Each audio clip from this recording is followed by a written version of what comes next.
Okay, this PowerPoint is going to take a look at Jamestown, the first English colony in North America, which they found in 1607. So Britain subcontracted out colonization to private companies, and private companies existed to earn a profit, and the Virginia Company is no different here. They wanted to make money off of colonial settlement in North America. And the first group of colonists who came over and established Jamestown in 1607 were hoping for instant wealth. And they either hoped to discover gold, similar to how the Spanish discovered gold when they conquered the Mexica or the Aztecs in Mexico. That would be one easy way to become instantly wealthy, or they hope to find the so-called Northwest Passage, which was simply just a waterway cutting across the North American continent that would link the Atlantic with the Pacific and Europe with Asia uh, in a more expedited or quicker fashion than having to sail all the way around South America or all the way around Africa to get over to Asia. And so they hoped to find a waterway that would link up the Pacific and the Atlantic, and they didn't find that. They didn't find the instant gold. And so some disillusionment set in, and life would prove to be very difficult for the first few years of the colony. So as you can see from this slide, death was a prominent feature here over the first 15 years of life for the English in Jamestown, Virginia.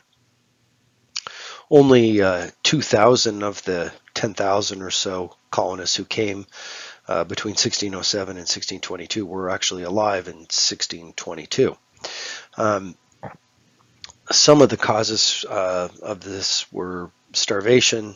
The region had been going through a drought, and the colonists were expecting that the indigenous people would be providing them with food when they didn't have enough food for themselves, much less being able to provide for several hundred, upwards of thousands of colonists as they arrived. So starvation was a problem.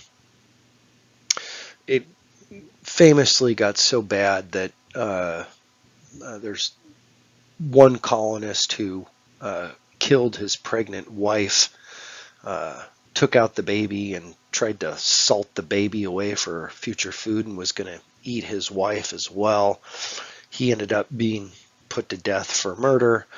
Other colonists would dig up the graves of recently dead people and eat rotten flesh in order to try and get some kind of protein in their bodies. And so it was very desperate. It was very grim, uh, very difficult existence in the early years. And if you're not eating well, you're more susceptible to disease, certainly with a weakened immune system, in addition to if you think about the summertime in Virginia, the heat, the humidity, mosquito-borne diseases, lack of plumbing.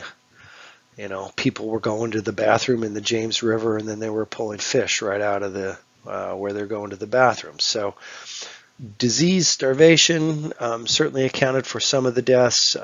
Violence and just poor relations with the indigenous people, the arrogance of the English showing up and expecting that the indigenous people will provide them with food, will willingly give up their lands, um, the air of cultural superiority over the indigenous people, and viewing them as the other contributed to the onset of violence. And so relations were definitely poor between indigenous people and the English. There was a lot of fighting, and that contributed to some of the deaths.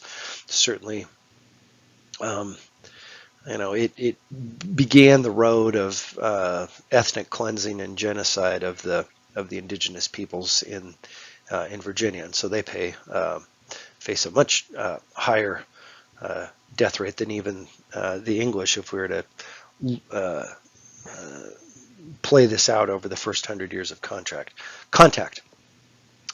There was some political intrigue within Jamestown as well over the first 15 years, given all of the instability. We do know from some archaeological digs that some folks were poisoned, and the speculation has been that leadership was poisoned by unhappy colonists who thought they were going to be enjoying a better life than they were. And so political assassination played a small role in the deaths as well. So one of the most popularized parts of early colonial Virginia history is the story of Pocahontas and her relationship with John Smith, and the classic story, which has taken on mythological proportions, is that Pocahontas saved the life of John Smith just as her father Powhatan was about to whack him over the head with a club and knock his brains out, and she saved his life at the last instance, thereby promoting harmonious relations between the English and the indigenous peoples. And I've got a short clip, it's a couple minute clip from the Disney movie, and then we'll talk about why that traditional story is, at least in my opinion, wrong.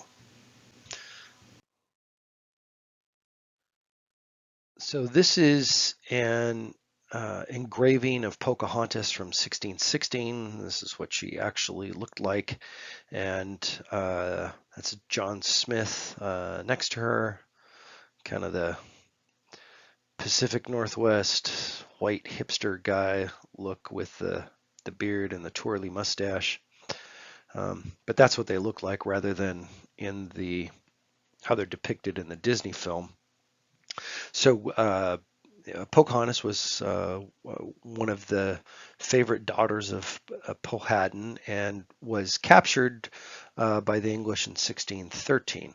And supposedly, her saving John Smith's life happened in 1607. So this her capture by the English is 6 years later, when relations remain bad, remain poor.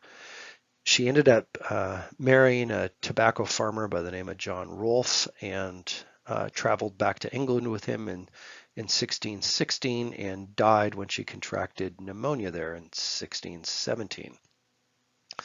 So this is one of the enduring stories of American history, and I really think what's going on here is the story wants to be told for the purposes of whitewashing or cleaning up American history, so that uh, people will feel as if you know the relations between the English and the indigenous people wasn't as bad as might have been made out to be, or at least maybe this eases some of the guilt around that relationship. But at any rate, it's definitely an effort to whitewash American history, and reflects that desire of Americans to want to think better about their past than maybe it actually was.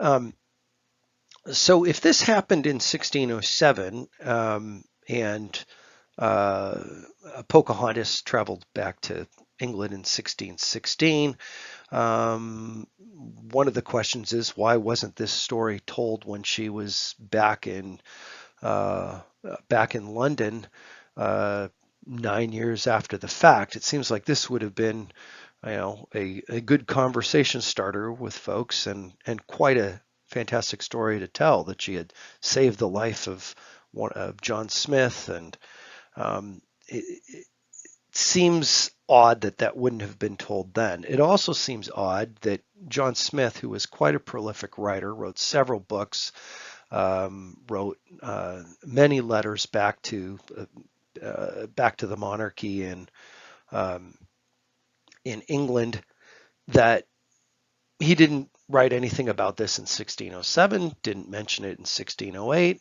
was not until 1624 in a letter to the Queen that he told this story.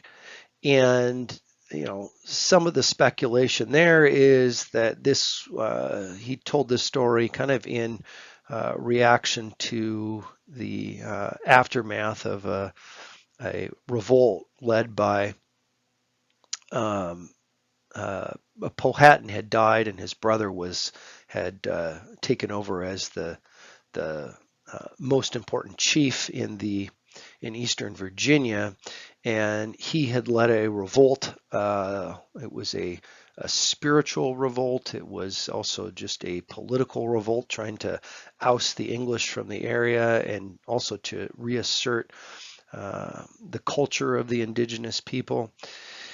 And somewhere in the neighborhood of about 350 to 1,200, we don't know exactly how many, but several hundred English had been killed, and this story had made its way back to England. And so some of the speculation here is that John Smith is trying to smooth over relations between the indigenous people and the English by telling this story of supposedly what happened to him in 1607, as a means to try to, convince people in England that, oh, well, it's not so bad over there. John Smith could say, see what happened to me. I actually have this great relationship with the indigenous people. They saved my life. Don't worry about this revolt so much. Excuse me. Um, was it kind of like a tourist brochure trying to convince people to make their way over to make their way over to Virginia? Others have speculated that this was part of an indigenous practice known as adoption, that John Smith simply didn't understand this. Your textbook makes reference to this as well. And so there were some indigenous people who, during times of warfare, would adopt members of the enemy into their own tribe. And essentially, it was just like kind of kidnapping or capturing the enemy. But oftentimes, this would also involve some elaborate symbolism to illustrate the point that they were now, excuse me, under the, sorry about that, that they were now under the control of the conquering tribe. And so in this instance, the explanation is that Powhatan has John Smith laid out over a stone. He's threatening to bash in his head, and Pocahontas comes in and saves the day. And this was all kind of like theater, that this was all being acted out as a way of sending a symbolic message to John Smith that he was now under the control of Powhatan, and that John Smith could be killed at any time, but Powhatan was deciding to allow him to live, and now he was kind of adopted under the control of Powhatan and the indigenous people of Virginia. Okay, maybe the issue with this as an explanation is that there are no other recorded instances of the indigenous peoples in Eastern Virginia using adoption against anybody else, be they indigenous or English. Other indigenous peoples living in other areas of North America that used adoption, there are many recorded instances, and it could be viewed as a somewhat regular practice, oftentimes associated with war. So it's a little bit, a bit of a stretch to think that this was like a one-off example, that the indigenous people in Virginia did this one time and then didn't revert back to it ever again, or there's not any knowledge of them ever doing that again. So I'm skeptical of that. The final um, sort of, I guess, piece of evidence that would it really raises red flags from a historian's point of view is I mentioned that John Smith wrote a lot of books, and um, prior to coming over to Virginia, he was out fighting the Christian Crusades uh, in Eastern Europe and the Middle East, what we think of as the Middle East and present day nation of Turkey. And while he was fighting there, he ended up being captured by someone in Turkey and was enslaved. And it was the sister of the brother who had captured her, who begged her brother to please set John Smith free, and did whatever she could to help him get free and helped him to escape. And he left Turkey and he made his way into what would be part of present day Russia. And once he was in Russia, he gets captured once again. And this time it's the wife of the man who captures him and is attempting to enslave John Smith. And it's the wife who begs her husband to set him free and helps him to escape. And he escapes, and he eventually makes his way kind of through Eurasia and runs into the Mediterranean Sea, and will get on a ship and sail across the Mediterranean Sea and past Spain and Portugal and up around that peninsula, and gets in a ship. His ship finally wrecks off the coast of France, and he struggles to sort of swim into shore and is kind of washed up on the shore. And who comes to save him again? But it's a beautiful young woman, saves his life and kind of nurses him back to health so he can get back to England. And so this is a theme. It's like a romance novel that he has all of these spectacular adventures and travels, and at every turn there's beautiful women trying to save his life. And so this Pocahontas story just kind of fits in. Why would he be telling this story 17 years after the fact? Doesn't, if it had really happened, he would be uh, talking about this in 1607. So 17 years later, he tells a story, and it really falls into line with all these other stories that he has about beautiful women saving his life. So I'm highly skeptical of the truth of the whole Pocahontas John Smith story, and think it really reflects more of an effort of Americans to want to whitewash American history and pretend that relations were uh, good or better uh, than previously thought between the English and the indigenous peoples.